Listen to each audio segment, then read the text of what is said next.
Nagsisimula ang kwento sa isang babae na bumabati sa ating bida na si Jin Jong. Walang kahit anong emosyon sa mukha niya, kalmado lang siyang nagsalita, parang wala lang ang lahat. Sinasabi ng iba na siya ang parang Ayano Koji ng mundo ng manas.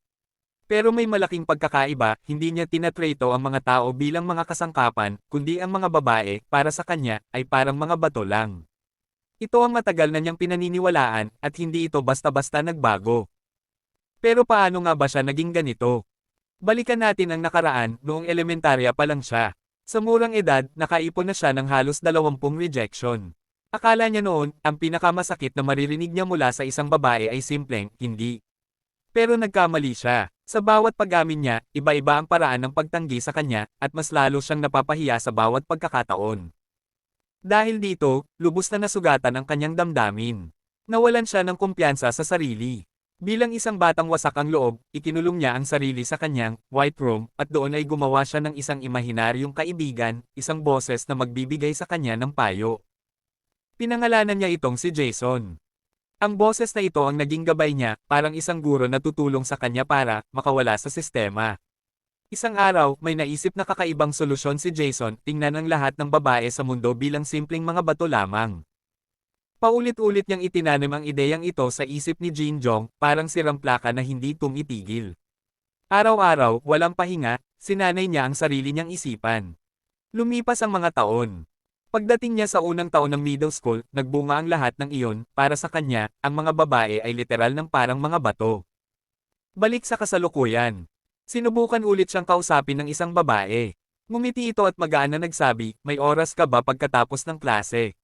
Sana matulungan mo ako mag-review. Pero ang ating bida, mahigpit pa rin ang kapit sa kanyang panuntunan, ang hindi kailanman mag-assume na may gusto sa kanya ang isang babae dahil lang sa ngiti. Ang pangalawang payo ni Jason ay huwag umasa kung ayaw mong masaktan. Kaya nanatiling kalmado ang bata at tinanggihan niya ang babae, sabay sabing, sorry, medyo busy ako today. By the way, si boy natin ay nagi-gym na rin at sinasanay ang sarili niya, lalo na ang isip para hindi basta ma-distract ng mga babae. Habang naglalakad siya sa hallway, maraming girls ang bumabati sa kanya, at casual lang siyang kumakaway pabalik.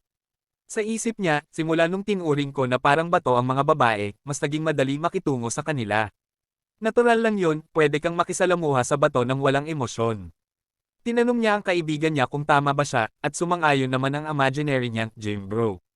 Pero medyo nag-aalala si gym bro na baka sa ganitong paraan, hindi na makapag-date ang bida natin.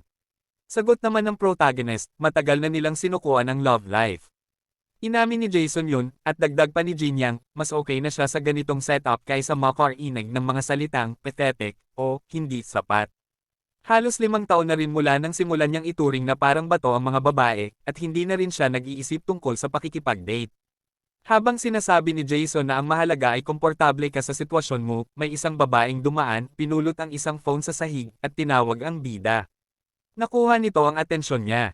Itinaas ng babae ang phone at sinabi na nahulog niya ito, sabay ayos ng buhok at mahinahong tinanong kung sa kanya ba iyon. Yung bida, napatingin lang sandali, tapos biglang nagulat ng sobra. Nakatingin siya sa magandang mukha ng babae, tapos nagpanik siya, bakit hindi siya mukhang bato. Doon niya na-realize kung gaano kalaki yung problema niya. Sa tagal niyang walang nakikitang totoong mukha ng babae, na-shock siya. Sinubukan niyang kumalma kahit papaano, naghahanap ng paraan para makaalis at maiwasan mapahiya. Napansin ng babae na ang tahimik niya, kaya tinanong siya kung bakit hindi siya sumasagot. Pawis na pawis at nauutal, pilit niyang pinapaliwanag yung nangyayari sa utak niya, iniisip na baka nanibago lang siya. Pero dahil wala na siyang filter, bigla niyang nasabi na ang ganda ng babae. Napatulala yung babae, parang di makapaniwala sa biglaang compliment. Medyo awkward, nagpasalamat siya habang iniisip kung anong nangyari. Samantalang si Jin Yong, mabilis na kinuha yung phone niya, nagpasalamat, nag-sorry, tapos umalis agad. Habang pinapanood ng babae yung pag-alis niya, napaisip siya kung anong klaseng tao yon. Si Jin Yong naman, tumatakbo na parang baliw, pinapagalitan sarili niya, tinawag pa niyang tanga ang sarili niya dahil sa sinabi niya. Di siya makapaniwala na nasabi niya yon sa isang stranger. Iniisip niya na baka kumalat pa yon sa buong school. Paglipat ng scene sa apartment niya, bigla siyang nagpakita ulit sa kwarto. Yung imaginary gym bro sa utak niya, sinabing smooth naman daw yung ginawa niya. Nakahiga siya sa sahig, habang si Jason, sinasabihan siya na wag masyadong ma-discourage. Iniisip ng bida kung bakit yung babaeng yun lang yung hindi nagmukhang bato. Sabi ni Jason, wala talagang makakasigurado. Tinanong siya kung ano na plano niya kasi baka kumalat yung mga kakaibang chismis. Naalala niya yung trauma niya noong elementary, may batang babae na nagsabi na creepy daw yung crush niya. Sabi ni Jason, ang dami na niyang training pero nangyari pa rin yun. Bigla tuloy nag-breakdown yung bida, iniisip na sira na buhay niya. Pero sinampal siya ni Jason ng reality, literal na sinuntok siya, sabay sabi na huwag siyang magpatalo sa utak niya at mag-isip ng solusyon. Kahit hindi nila alam bakit hindi bato yung babae, pwede naman niyang iwasan kasi magkaiba sila ng klase. Kapag nagtago siya, mababa yung chance na magkita sila. Na-realize ni Jin yung na tama nga, kung hindi sila magkita, wala siyang problema. Kinabukasan sa school, akala niya solved na lahat. Pero pagpasok pa lang, bigla niyang nakasalubong yung babae. Kumaway agad ito at sinabi na nagkita ulit sila, sabay tanong kung naaalala siya. Napatigil si Jin Yong. Parang nag-freeze siya sa kinatatayuan niya. Sabi ng imaginary friend niya, kumalma lang at makipag-usap ng normal. Kaya nagdesisyon si Jin yung itrito niya yung babae, parang isa lang sa mga Stone Girls. Samantala, may isang babae na nagtanong sa kaibigan niya kung anong nangyayari. Kaya kinuwento niya na kahapon, may lalaking nagsabi sa kanya na ang ganda niya. Nagulat yung kaibigan niya at sinabing ang wild nun. Inamin naman nung babae na na-shock talaga siya nung nangyari yon. Tapos, medyo pilya, diretsahan niyang tinanong yung lalaki, maganda pa rin ba ako ngayon? Napatulala si Jinyong, walang masabi. Tumawa yung kaibigan niya at sinabing parang baliw siya, tinatanong kung anong ginagawa ni Sunwoo. Pero yung babae, tinawanan lang si Jinyong. Walang dalawang isip, tumakbo agad si Jinyong na ikinagulat ng mga babae. Sabi ng imaginary gym bro niya, tama lang yung ginawa niyang pag-address kung nagstay pa siya, mas mapapahiya lang siya. Habang nagmamadali siya sa hallway, sigurado siya na yung tawa ng babae ay panlalait lang sa kanya. Pinagbawalan niya rin sarili niya na isipin na baka may interest yung babae sa kanya. Sinumpa niya na iiwasan niya yung babaeng yun habang buhay. Pero syempre, parang trip ng tadhana. Guluhin siya. Yung plano niyang umiwas, agad na nasira. Sa gitna ng maraming tao sa school, kitang-kita yung babae sobrang standout siya, habang yung ibang babae parang mga blok ng semento lang sa paningin niya. Nang makita siya ni Sunwoo, kumaway pa ito ng may malaking ngiti. Pero si Jinyong, agad tumalikod at naglakad palayo. Sa hallway, kahit kumaway ulit yung babae, deadma lang siya at dumaan ng mabilis. Buong araw, iniiwasan niya ito. Naiinis na yung babae sa kakaiwas niya. Hindi niya maintindihan kung anong problema ng lalaking yun lagi na lang tumatakbo palayo. Pagkatapos ng klase, palabas na si Jinyong. Huminga siya ng malalim, masayang nakasurvive siya ng araw na hindi nahulog sa bitag ng babae. Dahil pagod na siya kakatakbo, nagdesisyon siyang umuwi at mag-isip ng bagong plano. Habang naglalakad at iniisip kung paano umabot sa ganitong sitwasyon, biglang may sumulpat sa likod niya yung babae. Medyo maingay nitong sinabi, "Hey." Nagulat si Jinyong at napatalon. Tinanong siya ng babae kung nagulat ba siya. Nagpanik ulit si Jinyong, iniisip kung bakit lagi silang nagkikita at kailangan niya talaga itong iwasan. Diretsahan siyang tinanong ng babae, tatakas ka na naman ba? Sabay dagdag, grabe ka ha. Naghahi ako pero ini-ignore mo ko. Kapag nagkakayayay contact tayo, umiiwas ka. Tapos tatakbo ka agad pag nakita mo ko. May ginawa ba akong mali? Ang weird mo. Na-realize ni Jinyong na may misunderstanding na naman, kaya kailangan niyang magsalita agad. Kinakabahan siya ng sobra, nauutal habang naghahanap ng dahilan. Naalala niya na siya lang yung babaeng hindi mukhang bato. Dahil sa biglaang impulse, nasabi niya, lahat ng babae mukhang bato, ikaw lang hindi. Nagulat yung babae. Doon lang na-realize ni Jin yung kung anong kalokohan yung nasabi niya. Kahit yung imaginary friend niya, napareact sa sobrang laking sablay. Napansin ng babae na nanginginig yung kamay niya halatang kinakabahan. Sandali siyang natahimik, tapos bigla siyang ngumiti ng malaki, parang na-amuse sa sinabi niya. Naging curious siya, kaya tinanong niya pangalan ng lalaki. Sumagot siya, Park Jin-young. Lumapit yung babae, inulit pangalan niya, tapos bamulong, yung sinabi mo kanina, parang pang-flirt yon. Parang naparalyze si Jin-young. Naalala niya yung advice ni Jason dati una, ituring ang mga babae na parang bato. Fail. Pangalawa, huwag umasa. Fail din, kasi grabe na yung tibok ng puso niya. Kumaway yung babae at sinabing siguraduhin niyang mag-hi siya next time. Pagdating sa apartment, nagdelusyon si Jin yung ini-imagine niya na pinakasalan niya yung babae, nagkaanak sila, lumaki yung anak, iniwan sila, tumanda sila, at namatay siya sa tabi nito. Biglang sinampal siya ng imaginary friend niya para magising sa katotohanan. Pinilit niyang i-justify sarili niya 5 years na raw kasi siyang hindi nakakakita ng mukha ng babae ng malapitan, kaya normal lang na mawala sa sarili. Inamin niya na hindi nagagana yung pag-iwas na plano, kaya tinanong niya si Jason kung anong gagawin. Sabi ni Jason, mahalaga ang ultimate goal. Dahil sa stone strategy niya, nasanay siyang walang nararamdaman sa mga babae. Kaya hindi na siya nasasaktan. Pero nung may babaeng hindi mukhang bato, doon pumasok yung side effect, wala siyang resistance. Kaya lumabas yung pagiging loser niya. Medyo na-offend si Jinyong, pero umagri rin siya kung magpapatuloy ka, mauulit lang yung past niya. May solution daw, kailangan lang niyang manatiling kalmado sa harap ng babae. Kinabukasan sa school, naging awkward si Sunwoo kasi si Jinyong nakatitig sa kanya na parang kakaiba. Sabi ng kaibigan niya, "Oy, tinatitigan ka ni Jinyong." Sagot ni Sunwoo, "Hindi, tinatitigan. Parang tinatarayan ako." Tinanong ni Jinyong si Jason kung anong tawag sa planong yun. Sagot ni Jason, desensitization strategy. Kailangan niyang sanayin sarili niya sa mukha ng babae hanggang masanay siya. Pero napansin niya na yung itsura niya nakakatakot na sa ibang tao. Kaya sabi ni Jason, mag-smile kahit konti para hindi tense. Sinubukan ni Jinyong ngumiti, pero ang lumabas, parang creepy ng ngiti. Natakot si Sunwoo at napahinto sa sobrang weird na expression niya. Sabi naman ng kaklase niya, ngumiti si Jinyong sa'yo ah. Sagot ni Sunwoo, sa tingin ba niya hindi natin siya nakikita? Sabi ng kaibigan niya, oo, kaya nga ang obvious niya. Samantala, iniisip ni Jinyong na hindi dapat siya nakikita sa layo na yon, kaya napaisip siya kung kailangan na niyang kontrolin yung mga facial expressions niya. Mga tol, dahil hindi siya nakakakita ng maayos kapag walang salamin, iniisip ko na akala niya pati normal na tao ay hindi rin nakakakita ng malinaw.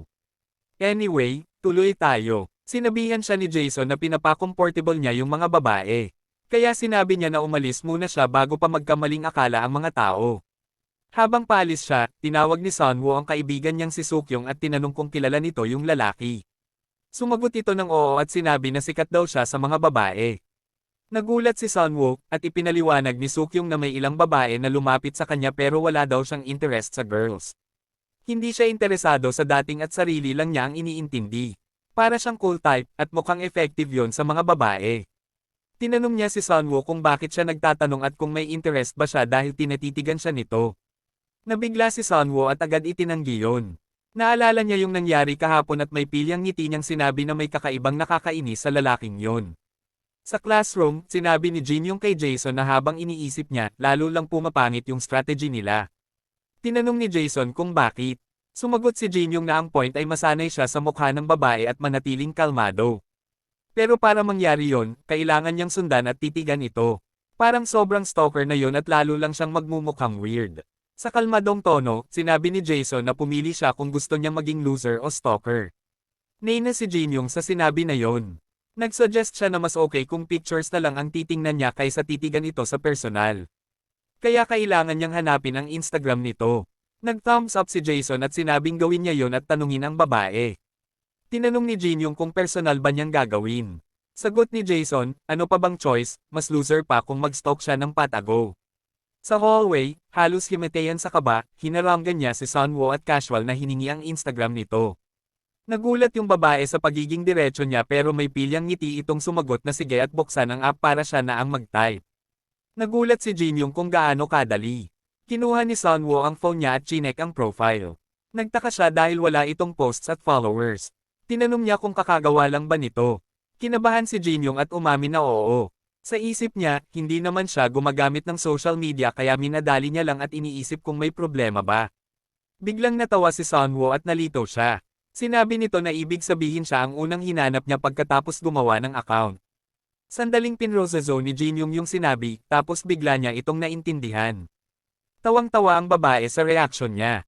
Sobrang nakafocus si Jinyong sa goal kaya kumilos siya nang hindi nag-iisip.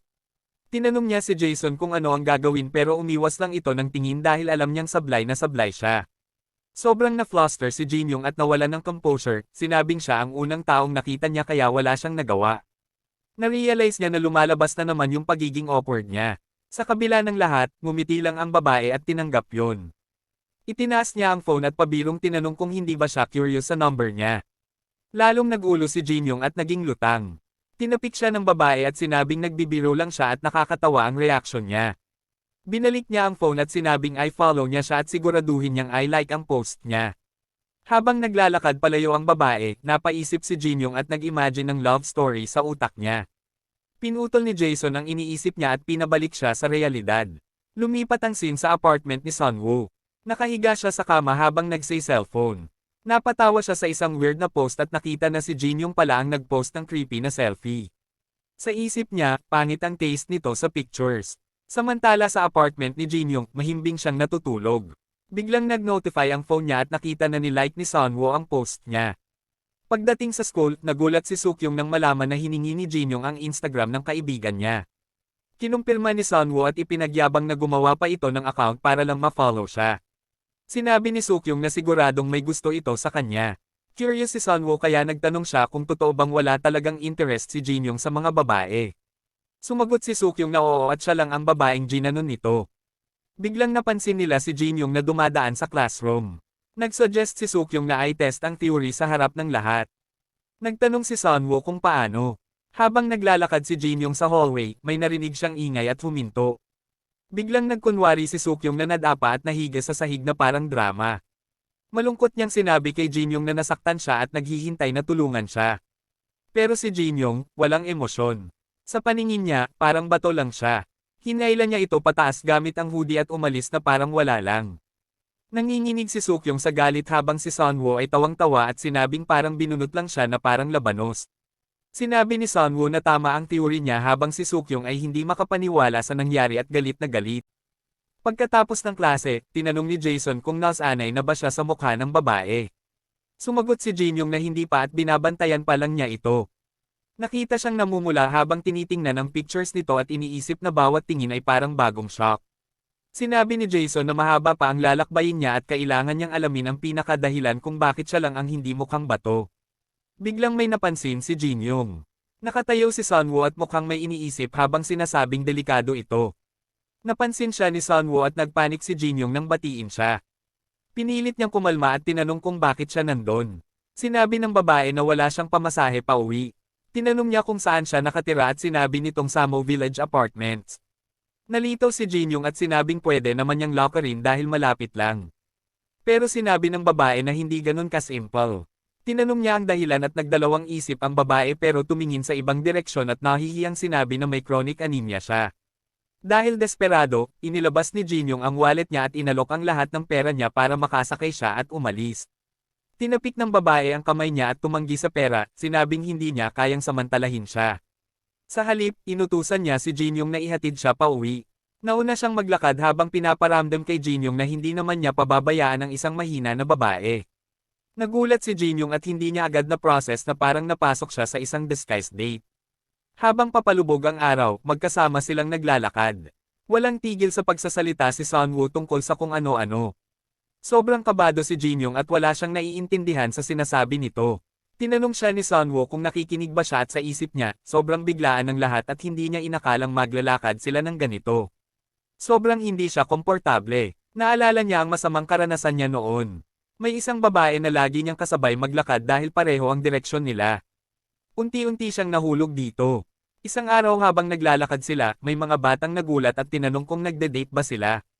Agad itong itinanggi ng babae at pinahiya siya sa pagsasabing sino ba ang magkakagusto sa kanya. Pagkatapos nun, hindi na siya sinabayan maglakad pa uwi at natapos ang relasyon nila bago pa siya makapag-confess. Kaya ngayon, sobrang hindi siya komportable at gusto niya na itong matapos agad. Dahil bus ang usual na sinasakyan ni Sunwoo, iniisip niya na hindi na ito mauulit. Bigla niyang narinig ang pag-ungol ng babae at nakita itong nakahiga sa lupa habang tinatawag ang pangalan niya at pagod na pagod. Nag-alala siya at tinanong kung ano ang nangyari at kung nadapa ba siya. Sumagot ang babae na lumala ang anemia niya dahil sa paakyat na daan. Inabot nito ang kamay niya at humingi ng tulong. Walang pag-iisip, hinawakan ni Jinyong ang kamay niya. Sinabi ng babae na dahan-dahan siyang hilahin pataas at ginawa niya ito. Pagkatayo niya, nagpasalamat siya at sinabing nahihilo pa siya. Samantala, na-fluster si Jinyong dahil nahawakan niya ang kamay ng magandang babae. Tinitigan siya nito at may na-realize. Sinabi niya na kanina kay Sukyung, hinaila lang niya ito ng basta. Tumawa siya at sinabi na parang binunot lang niya ito na parang labanos. Pero pagdating sa kanya, ibang-iba. Nagulat si Jinyong at tinanong kung ano ang sinasabi niya at kung sino si Sukyong. Narealize ng babae na totoo na siya lang ang tinitingnan ni Jinyong dahil hindi niya nga alam kahit pangalan ng ibang babae. Nagpaalam siya at sinabing nandun na sila sa pupuntahan. Masaya siyang naglakad palayo habang kumakaway at nagpasalamat sa paghatid. Si Jin yung kumaway pabalik pero parang walang energy at nakaramdam siya ng sobrang ginhawa dahil tapos na. Sobrang hindi siya komportable sa buong sitwasyon. Naglakad siya papunta sa kabilang direksyon at naisip na mabuti na lang hindi na ito mauulit bukas. Umaasa siya na may pamasahe na siya bukas at magpagamot na siya sa anemia o kung ano man iyon. Para tumigil na rin yung kakaibang saya na nararamdaman niya. Habang naghihiwalay na sila, may naalala si Sunwoo. Lumingon siya at tinawag ang pangalan niya. Nagulat si Jinyong nang marinig ang pangalan niya. Pagharap niya, sinabi ng babae na matatagalan pa bago siya makatanggap ng allowance kaya aasahan niya ulit siya bukas. Napatulala si Jinyong sa harap ng magandang babae na hingal at pawis sa tabi niya. Sa isip niya, hindi siya komportable at gusto niya itong iwasan. Pero napansin ni Jason ang itsura niya.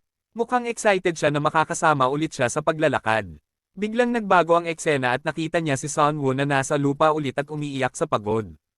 Lumapit siya para tulungan ito at sinabihan na huwag na tumakbo sa susunod. Kinabukasan sa school, napansin ni Sunwoo ang kaibigan niyang si Sukyong na nagpa-practice ng low kicks. Tinanong niya kung bakit. Sinabi ni Sukyong na sasaktan niya si Park Jin-young. Bumalik ang eksena sa nakaraang gabi. Binuksan ni Jason ang usapan tungkol sa kung bakit si Sunwoo lang ang hindi mukhang bato para kay Jin-young. Nagtanong si Jin-young kung bakit hinubad ni Jason ang damit niya. Sumagot si Jason na naiinitin lang siya. Nagbigay ng hula si Jason kung bakit ganun ang nangyayari pero hindi pa ipinakita ang sagot kaya kailangan pa hintayin ang susunod na bahagi. Na-shock si Jin-young sa sinabi niya at tinanong kung iyon lang ba ang dahilan. Sumagot si Jason na wala na siyang ibang maisip. Nagdesisyon sila na ipagpatuloy ang usapan sa school. Habang palabas si Jin-young ng kwarto, tinawag siya ng ama niya. Ang itsura nito ay parang tipikal na magulang na disappointed. Yumuko si Jin-young at nag-good morning. Tinanong siya ng ama niya kung kumain na siya. Sumagot siya na hindi pa at aalis na siya dahil hindi siya gutom. Sinabi ng ama niya na may nilutong kimchi stew ang nanay niya. Sumagot si Jin-young na kakain siya pagbalik niya mamaya. Umalis ang ama niya at sinabing kumain siya ng maayos. Pagkatapos ng awkward na usapan, nagpunta na si Jin-young sa school. Mukhang may problema siya sa pamilya. Pagdating sa school, tinanong niya si Jason kung magiging sunod sonyerin na ba siya kay Sunwoo. Sumagot si Jason na wala na siyang magagawa. Umaasa si Jin-young na mali ang iniisip niya. May babaeng lumapit at tinawag ang pangalan niya. Paglingon niya, si Sukyong iyon pero hindi niya ito nakilala. Sinabi ng babae na sasaktan niya siya. Nagulat si Jin-young at tinanong kung bakit. Sinabi ni Sukyong na nag-practice siya buong gabi para masipa siya. Nagtanong si Jin-young kung sino ba siya. Nasaktan si Sukyong at sinabing hindi niya papalagpasin ang nangyari. Sinabi niya na 3 low kicks lang ang ibibigay niya kaya maghanda na siya. Nalilito si Jin-young at tinanong kung bakit niya kailangan pumayag. Bigla siyang sinipa ni Sukyong habang sinasabing tumahimik siya.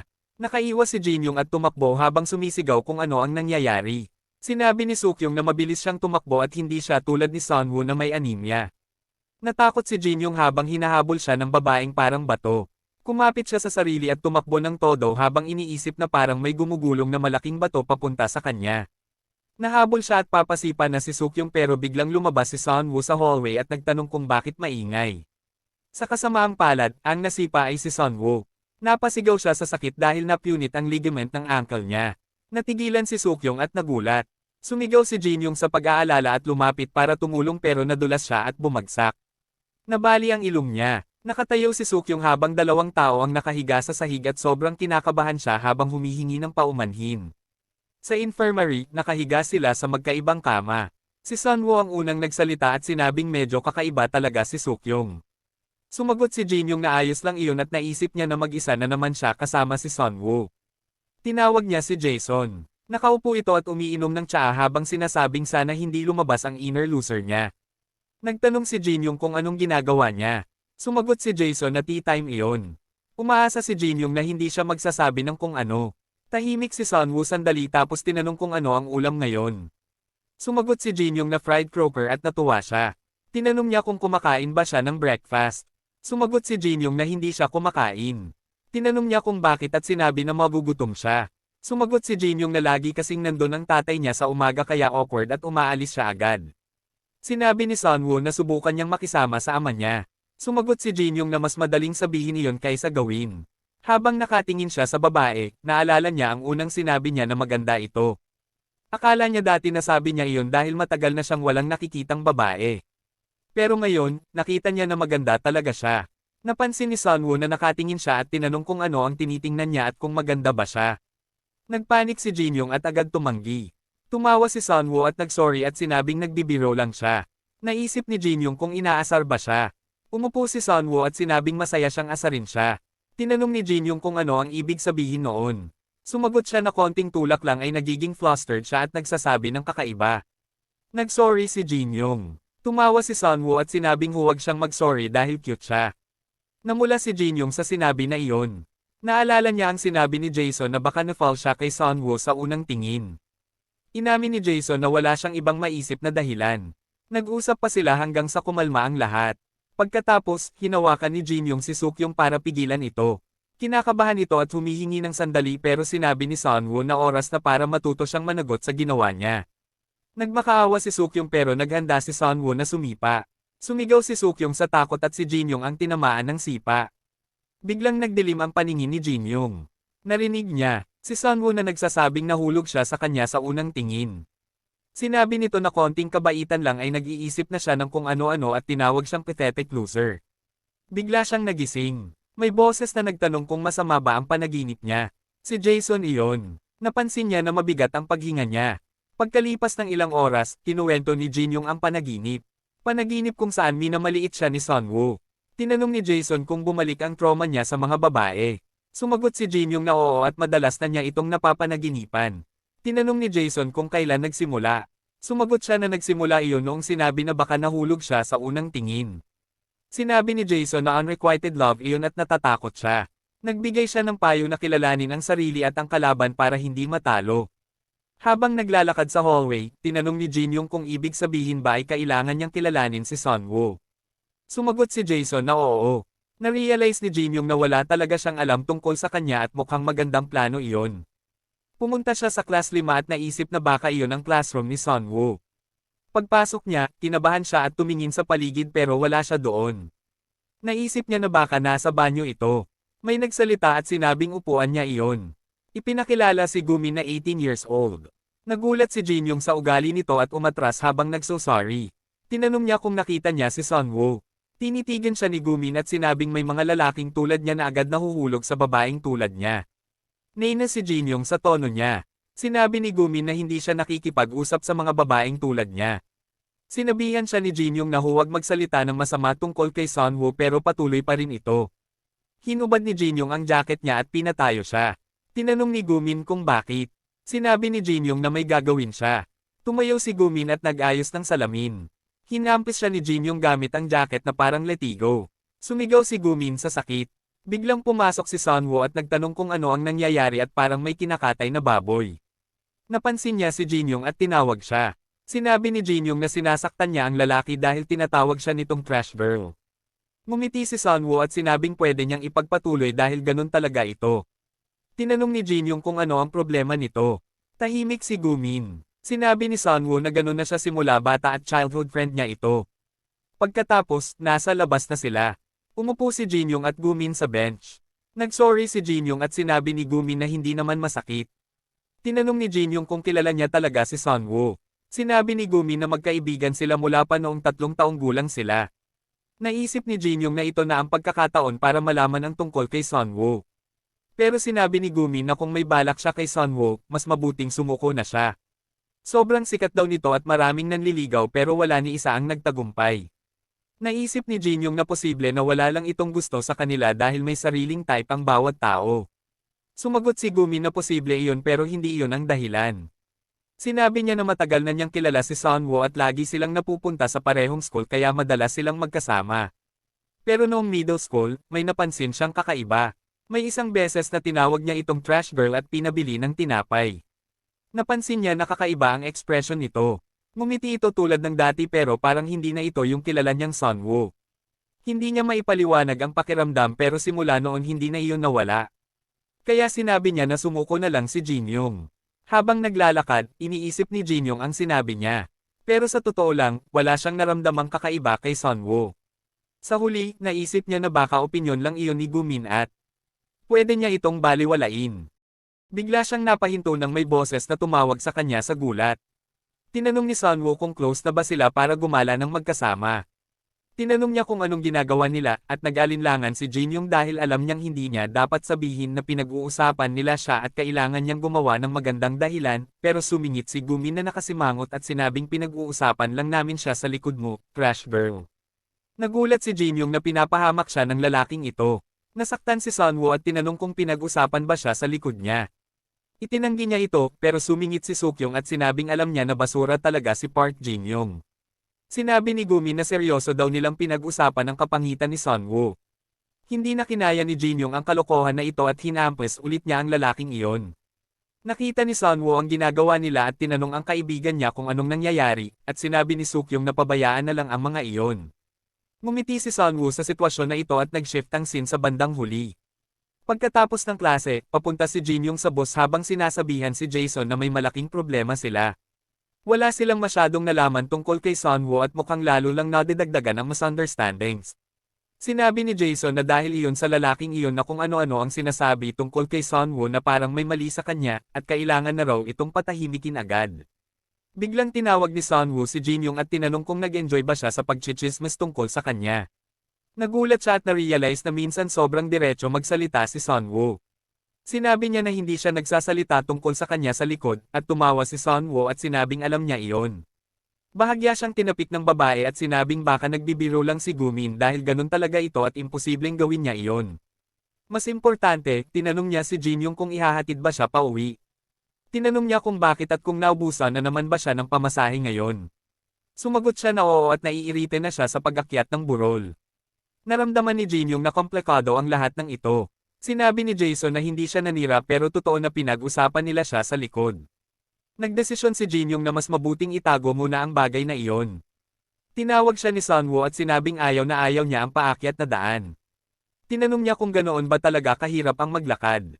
Sumagot siya na syempre, at sinabi, ang mga karaniwang sintomas ng chronic anemia ay panghihina at pagkapagod, lalo na kapag umaakyat sa hagdan o paakyat na daan hinihingal siya at sumasakit ang ulo, at minsan hinihingal pa kahit nakatayo lang. Nagkomento si Jin Young na mahirap talaga ang kalagayan niya.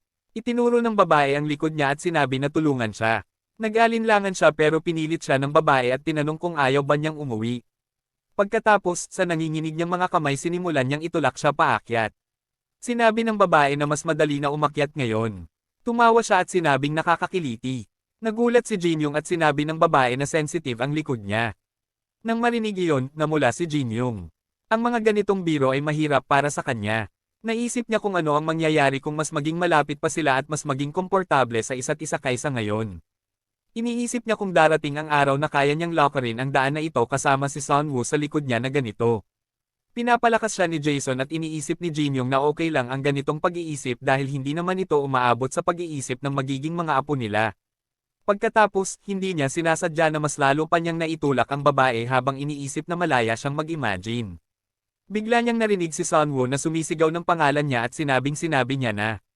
Dahan-dahan lang pero ngayon pakiramdam niya ay mamamatay na siya sa sobrang hingal. Agad niya itong binitawan at nagsorry at sinabing nawala siya sa focus. Humihingal ang babae habang sinusubukang makabawi ng hininga. Bigla, may napansin siya. Ang tanawin ay sobrang ganda mula dito. Masarap sa pakiramdam ang ganitong kalawak na view. Hindi niya alam na nakatira pala siya malapit sa ganitong lugar. Pagkatapos, narinig niya ang babae na nagulat. Hindi niya alam na may ganitong lugar malapit sa bahay niya. Tinanong ni Jin Young kung first time niya rin ba itong makita. Sumagot siya na oo at sinabing, hindi ito taas na aakyatin ng isang may chronic anemia, bukod pa doon mamamatay na siya sa pagod dahil sa kanya at kailangan pa niyang maglakad pa uwi, kaya tinanong kung gusto ba siyang mamatay. Agad na nagsorry si Jin Young. Pagkatapos, tumingin ang babae sa tanawin at sinabing dahil pinakita niya ang ganitong lugar palalagpasin niya ito ngayon lang. Tinitigan ni Jin Young ang babae habang sinasabi nito na maganda. Pinagpawisan si Jin Young habang iniisip ang kakaibang pakiramdam na sinabi ni Gumin tungkol kay Sunwoo. Hindi niya talaga alam kung ano iyon, pero kung ang hindi niya makita ang kahit ano maliban kay Sunwoo ngayon ay isang uri ng kakaibang pakiramdam, baka iyon na nga iyon. Tinawag niya ang pangalan ng babae at sinabi na totoo iyon. Siya at si Gumin ay nag-usap tungkol sa kanya sa likod. Nagulat siya sa biglaang pag-amin at tinanong kung talagang nagchismis siya. Sumagot siya, hindi ako nanira tungkol sa'yo, nalaman ko lang na si Gumin ay childhood friend mo kaya gusto kitang mas makilala. Nagulat si Sunwoo sa sinabi niya. At ipinagpatuloy niya ang pagsasalita, dahil doon nagmukha lang na pinag-uusapan ka namin sa likod pero hindi ako nanira, ayaw ko lang na magkamali ka ng akala. Medyo na-fluster si Sunwoo at sumagot, ganun ba, bakit ka nag-aalala sa ganitong bagay, nakalimutan ko na iyon. Nang marinig iyon, tinanong ni Jinyong kung totoo at sumagot siya na oo. Pagkatapos, nagpaalam siya at sinabing bababa na siya mag-isa. Kumaway siya at sinabing medyo lumihis sila sa daan pero salamat sa paghatid sa kanya pauwi. Naiwan si Jinyong na naguguluhan. Sinabi ni Jason na hindi malinaw ang naging reaksyon niya. Nagtataka siya kung kailangan pa bang maging ganun ka-honest. Naiintindihan niya na gusto niya maging tapat pero may mga pagkakataon na mas mabuting manahimik na lang at mag-move on. Ngayon, hindi niya maiwasan na isipin kung ano talaga ang iisipin niya. Samantala, habang naglalakad siya pababa iniisip niya ang pag-amin ni Jinyong na gusto siyang makilala. Ngumiti siya na minsan sobrang diretso talaga si Jinyong. Pagkatapos, habang nagpapatuloy siya sa paglalakad bigla siyang natambak. Hingal na siya. Nag-shift ang scene sa susunod na araw. Sa school, nagulat si Jason na maglalaro ng soccer si Jinyong matapos ang matagal na panahon. Pinayuhan niya siya na pagpawisan ito at maging mas lalaki pa. Bigla napansin ni Jinyong na nakatali ang sintas ng sapatos niya. Yumuko siya para itali ito pero sa sandaling iyon may babaeng nakasimangot na tinanong kung sino ang biglang humihinto sa gitna ng paglalakad ng ganon. Ang magandang babaeng ito na si Jo Hangul ay tinawag ang pangalan niya at sinabing muntik na siyang masaktan. Tinanong din niya kung sinusubukan ba niyang saktan ang sarili niya. Tumingin siya pataas sa kanya na naguguluhan pero itinulak niya pababa ang ulo niya at inutusan siyang huwag tumingin at panatilihing nakayuko ang ulo niya. Tinanong niya ang dahilan at sumagot siya, kapag tumingin ka mula sa baba nagmumukhang pangit ang mga tao. Ayaw ng mga babae na nakikita sa ganong anggulo. Bukod pa doon nakakahiya iyon bata ka. Sa susunod huwag ka basta humihinto habang naglalakad. Pagkatapos lumingon, si Jinyong sa kanya habang umaalis siya. Sa paningin niya mukha lang siyang bato kaya wala siyang pakialam. Pero kung sinabi niya iyon sa kanya patay siya. Pagkatapos habang naglalakad siya sa hallway nalulunod siya sa iniisip. Dahil sa takot na ma-reject sinimulan niyang makita ang lahat ng babae bilang mga bato. Bukod pa doon gusto niyang masigurado na hindi na siya ma-reject ulit. Naramdaman niya na kailangan niyang pagbutihin ang sarili niya. Natural nagsimula siyang mag-focus sa self-development tulad ng pag-aaral at pag-eehersisyo. Bilang resulta naging perpektong tao siya. Habang sinipa niya ang bola pumasok ito sa goalpost sa sobrang bilis at hindi man lang ito napigilan ni Gumin. Pinuri si Jinyong ng mga estudyante at natuwa sila na kaklase nila siya. Naiinggit si Gumin dahil kinukuha niya ang lahat ng atensyon. Samantala napansin ni Sukyong na naglalaro ng soccer ang mga lalaki at sinabi na babaho ang classroom mamaya dahil sa pawis. Dinilaan ni Sunwoo ang lollipop niya habang sinasabing nandun din si Jinyong. Pagkatapos napunta ang atensyon nila sa mga babae habang tinitingnan nila si Jinyong. Sinasabi nila na sobrang cool niya at talagang nag-stand out siya. Nakikinig si Sunwoo sa usapan nila habang sinasabi na tahimik si Jinyong kadalasan pero kapag naglalaro siya ng ganun sobrang attractive niya. Mukhang hindi siya interesado sa mga babae pero iyon ang bahagi ng charm niya. Mayroon siyang cool at sexy na vibe. Nang marinig ang lahat ng iyon umismid si Sukyong at sinabing seryoso pakinggan niyo ang mga iyan na parang natutulala. Bakit ba sikat si Park Jin yung cool at sexy parang sobra naman iyon hindi ba? Iniisip ni Sunwoo ito habang naaalala niya ang mahiyain nitong ugali sa kanya. Napatawa siya at sumang-ayon kay Sukyong. Pagkatapos ng laro nag-celebrate ang mga estudyante at sinabing nanalo sila dahil kay Jinyong. Naramdaman ni Jinyong ang kasiyahan at sinabing magaling sila. Napansin niya na basang-basa siya sa pawis kaya nagdesisyon siyang maghugas sa gripo bago bumalik. Habang binubuksan niya ang gripo at naghuhugas ng mukha may estudyante na nagsabi na maganda ang tira niya. Si Gumin iyon. Inamin niya na hindi niya inisip na may taong may tira na hindi niya kayang pigilan. Sinabi ni Jinyong na magaling din siya bilang goalkeeper ngayon pero sinabi ni Gumin na nakakainis iyon. Tinanong niya kung alam ba niya ang madilim na side ng soccer. Sumagot si Jinyong na hindi at wala siyang interest. Pero nagpatuloy si Gumin na nagsabi kapag natatalo palaging kasalanan ng goalkeeper. Kahit makablock ako ng 10 shots kapag may isang pumasok ako ang may kasalanan. Kaya ayoko sayo. Nang marinig iyon tinanong ni Jinyong ang dahilan at sinabi ni Gumin na dahil hindi niya napigilan ang tira niya at sapat na iyon na dahilan. Naina si Jason na nagsisimula na naman ang lalaking ito. Bigla inaranggan ni Gumin ang gripo at binuhusan ng tubig si Jinyong at sinabing regalo iyon. Nagulat si Jinyong at sumigaw na malamig iyon. Pagkatapos binuhusan niya rin si Gumi ng tubig at tinawag itong baboy at tinanong kung baliw ba siya. Lumala ang water fight at habang dumadaan sina Sunwoo at Sukyung narinig nila si Gumin at Jinyong na nagsisigawan sa isa't isa. Tinanong ni Sukyung kung hindi ba sina Gumin at Jinyong iyon. Pero sumagot si Sunwoo na hindi niya marinig ng maayos kaya kailangan nilang lumapit para makita kung sino iyon. Tinanong ni Sukyung kung gusto ba niyang tingnan kung anong kalokohan ang ginagawa nila ngayon at pumayag si Sunwoo. Samantala ang dalawang lalaki ay may matinding pagtitig sa isa't isa.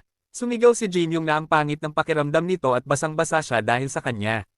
Hinubad ni Gumin ang shirt niya habang sinasabing habarin na lang niya ito at pigain at bakit pa ginagawa itong malaking bagay. Pagkatapos hinubad din ni Jinyong ang shirt niya habang sinasabing siguradong babawi siya sa kanya pagkatapos ng klase. Bigla lumapit ang mga babae sa kanila at tinanong kung anong ginagawa nila at bakit hindi pa sila pumapasok. Nagulat si Jinyong at kita ang katawan niya. Kitang-kita ng mga babae at humanga sila. Pagkatapos napunta ang tingin nila kay Gumin. Nakatayo siya na may kumpiyansa at ipinapakita ang malaki niyang katawan. Agad na pangiwi ang mga babae sa nakita nila at mabilis na umalis ang mga babae habang pinagsisisihan kung bakit pa sila pumunta roon. Pagkarinig sa masasakit nilang salita, agad silang minura ni Gumin. Samantala, gulat na gulat si Jinyong dahil nakita ng crush niya ang katawan niya. Dahil doon, sinakal niya si Gumin habang sinisisi itong lahat kasalanan ng matabang baboy na ito. Narinig naman ni Sunwoo ang pag-aaway nila kaya na-curious siya. Kinabukasan sa school, sinipan ni Jinyong ang bola papunta sa goal pero this time, nasalo ito ni Gumin. Agad na nainis si Jinyong habang nagulat naman ang ibang estudyante na nablock ng matabang si Gumin ang tira niya. Dahil doon, pinuri nila ito. Pagkarinig sa papuri, mayabang na sinabi ni Gumin kay Jinyong, anong nangyari? Hindi tulad kahapon, basura ang tira mo ngayon. Napaisip naman si Jason at inaming mukhang wala talaga sa kondisyon si Jinyong ngayong araw. Makalipas ang ilang sandali, nagdesisyon ang bida na magpahinga muna dahil tapos na ang first half. Umupo siya at napabuntong hininga. Bigla namang may babaeng boses na nagsabing mukha raw siyang pagod. Si Sunwoo pala iyon. Pagtingin ni Jinyong sa kanya, bigla niyang naalala ang isang bagay kaya mabilis siyang umiwas ng tingin at sinabihan itong yumuko agad. Nagtaka naman si Sunwoo at tinanong kung bakit. Pero paulit-ulit lang siyang pinagmamadali ni Jinyong. Habang nangyayari iyon, naisip ni Jinyong na tama pala talaga ang sinabi ni Teacher Hangil. Hindi dapat tumitingin sa babae mula sa baba. Noon kasi, wala lang sa kanya iyon dahil parang bato lang ang tingin niya sa teacher niya. Pero ngayon, iba na. Doon niya tuluyang na-realize kung bakit ayaw ng karamihan sa mga babae na tinitingnan sila mula sa baba. Umupo si Sunwoo sa tabi niya at tinanong kung bakit ganoon ang reaksyon niya. Tinanong pa siya nito kung ayaw ba niyang makita ang mukha niya. Nautal naman si Jinyong habang sinasabing hindi naman ganoon. Ipinaliwanag niyang sinabi lang ni Teacher Hangil na pangit daw tingnan ang tao mula sa baba at ayaw raw iyon ng mga babae. Pagkarinig doon, tinanong siya ni Sunwoo kung pangit din ba ang tingin niya rito. Agad namang tumanggi si Jinyong at hindi niya namalayang nasabi niyang maganda pa rin ito kahit tingnan mula sa baba. Napahuni naman si Sunwoo sa tuwa matapos marinig iyon. Doon lang na-realize ni Jinyong ang katangahang ginawa niya.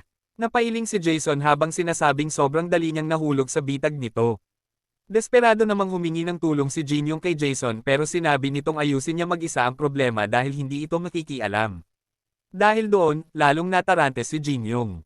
Alam niyang kapag sinubukan pa niyang ayusin ang sinabi niya, lalo lang magiging awkward ang sitwasyon.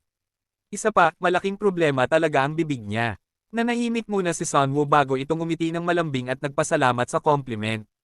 Tinanong pa niya kung sweet words lang ba iyon para pagaanan ang loob niya. Napaisip si Jinyong kung pinapalampis na lang ba nito ang nangyari.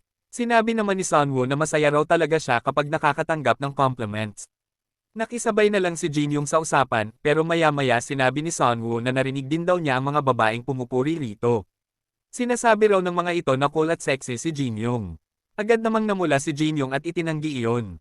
Pero sinabi ni Sunwoo na hindi naman mali ang sinasabi nila. Natigilan si Jinyong at tinanong kung ano bang nakikita ng mga babae sa kanya. Napangiti ng pilya si Sunwoo habang naaalala ang abs niya. Pagkatapos noon, lumapit siya sa tenga ni Jinyong at pabuulong na sinabing sexy raw ito sa maraming paraan. Biglang namula sa hiya si Jinyong habang nakatingin si Sunwoo sa kanya ng mapang-asar. May sasabihin pa sana siya pero bigla silang tinawag ng isang lalaki at sinabing durugin nila ang kalaban sa second half ng game. Tumayo si Jinyong para umalis pero biglang sumigaw si Sunwoo at cheerfully siyang in-encourage. Parang may biglang nagising sa loob ni Jinyong. Sinabi niya kay Jason na wala siya sa kondisyon noong first half pero ngayon, pakiramdam niya ay sobrang gaan ng katawan niya. Napangiti naman si Jason at sinabing alam na niya ang sagot. Malakas kasi ang bida kapag pinapanood siya ng crush niya. Pagkatapos noon, sinabi ni Jason na kahit parang binabawi niya ang dating advice niya, baka raw hindi naman ganoon kasama ang pagiging delusional minsan. Agad na sinipa ni Jinyong ang bola papunta sa goal. Sinubukan ulit itong harangin ni Gumin pero tumagos ang bola at agad nagsaya ang lahat sa kanilang panalo.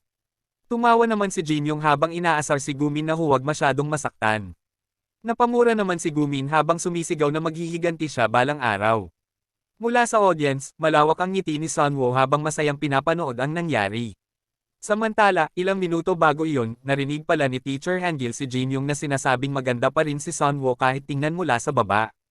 Napairap lang ang teacher habang sinasabing nasa sarili nilang mundo talaga ang mga batang ito. Pagkatapos noon, lumipat ang eksena kinabukasan. Paglabas ni Jinyong sa kwarto niya, narinig niya ang pagtatalo ng kanyang mga magulang. Tinatanong ng nanay niya kung ibig bang sabihin ng asawa niya na hindi ito makakasama kahit nakabili na sila ng tickets. Ipinaliwanag naman ng tatay niya na sobrang busy raw sa trabaho kaya wala siyang choice kundi pumasok. Dahil doon, nainas ang nanay niya at hindi alam kung ano ang gagawin sa mga tickets. Pagkakita kay Jinyong, tinanong siya nito kung papasok na siya sa school. Tumango naman siya at tinanong siya kung nakakain na ba siya ng breakfast. Sinabi niyang bibili na lang siya ng triangle kimbap sa daan pero agad siyang pinagalitan ng nanay niya dahil hindi raw iyon sapat na pagkain. Sa isip-isip ni Jinyong, gutom naman talaga siya pero awkward pa rin para sa kanya ang kumain kasama ang tatay niya. Samantala, pinapayuhan naman siya ni Jason na kumain ng maayos. Biglang inilabas ng nanay ni Jinyong ang tickets at sinabi nitong nakuha niya iyon mula sa kapitbahay. Kaya tinanong niya si Jinyong kung gusto ba nitong manood ng play ngayong weekend. Nagtaka naman siya kung anong klaseng event iyon at sinabi ng nanay niya na play nga iyon at pwede siyang magsama ng kaibigan. Dapat daw sana ay sila ng asawa niya ang manunood pero hindi nga ito makakasama dahil sa trabaho. Napatingin si Jinyong sa tickets habang iniisip kung sino ang yayayain niya. Pagdating sa school, una niyang inalok ang isang long-haired classmate pero tumanggi ito gamit ang obvious na dahilan na magkakasakit daw siya sa araw na iyon. Sunod niyang inalok ang mga gangster niyang kaibigan pero tumanggi rin ang mga ito dahil may bubugbugin daw silang Nemogo Kid sa araw na iyon. Bilang last option, inalok naman niya si Gumin pero sinabi nitong hindi raw niya trip ang ganoong bagay. Nalito si Jinyong at sinabing akala niya mas gusto nito ang anime kaysa plays. Pero nandidiring tinanong siya ni Gumin kung ano bang pinagsasabi niya dahil hindi naman daw siya nanunood ng anime. Nagulat si Jinyong habang basta na lang naglakad paalis si Gumin papunta sa cafeteria. Napaisip si Jinyong kung bakit automatic niyang inakalang anime fan si Gumin. Napailing naman si Jason habang sinasabing nakakatakot talaga ang stereotypes. Pagkatapos noon, tinanong niya si Jinyong kung ano na ang plano nito ngayong nireject na siya ng lahat.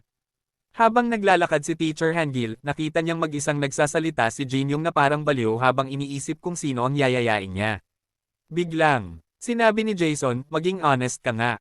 Sa tingin mo ba hindi ko alam na gusto mong yayain si Sunwoo? Dagdag pa niya, kanina lang daw ay halos matakot si Jinyong pero ngayon, si Sunwoo na lang ang laman ng isip niya. Eksaktong oras namang iyon nang mapansin siya ng teacher habang nakikipagtalo siya kay Jason. Sinabi ni Jason na oras na para magdesisyon siya. Nalitaw si Jinyong at tinanong kung anong desisyon ang tinutukoy nito. Maya-maya, tinawag siya ni Teacher Hangil at tinanong kung hindi ba siya babati. Nag-apologize naman si Jinyong at sinabing lutang lang siya kaya hindi siya nakapag-greet. Napansin naman ng teacher na mag-isa siyang nagsasalita habang naglalakad kaya tinanong siya kung may imaginary friend ba siya. Natigilan si Jinyong habang iniisip kung paano nito nalaman. Makalipas ang ilang sandali, magkasama silang umupo sa bench at ikinwento ni Jinyong ang problema niya. Tinanong siya ng teacher kung may babae raw ba siyang gustong ayain manood ng play. Tumango naman siya at sinabi ng teacher na sikat talaga si Sunwoo.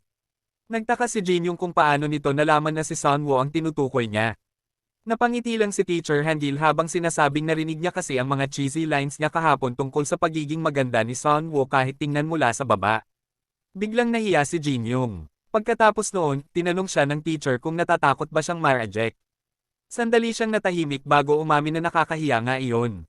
Sinabi naman ni Teacher Hangil na kapag nagyaya ka ng opposite gender ng kayong dalawa lang matapos mong lampasan ng ibang tao, halos parang confession na rin iyon.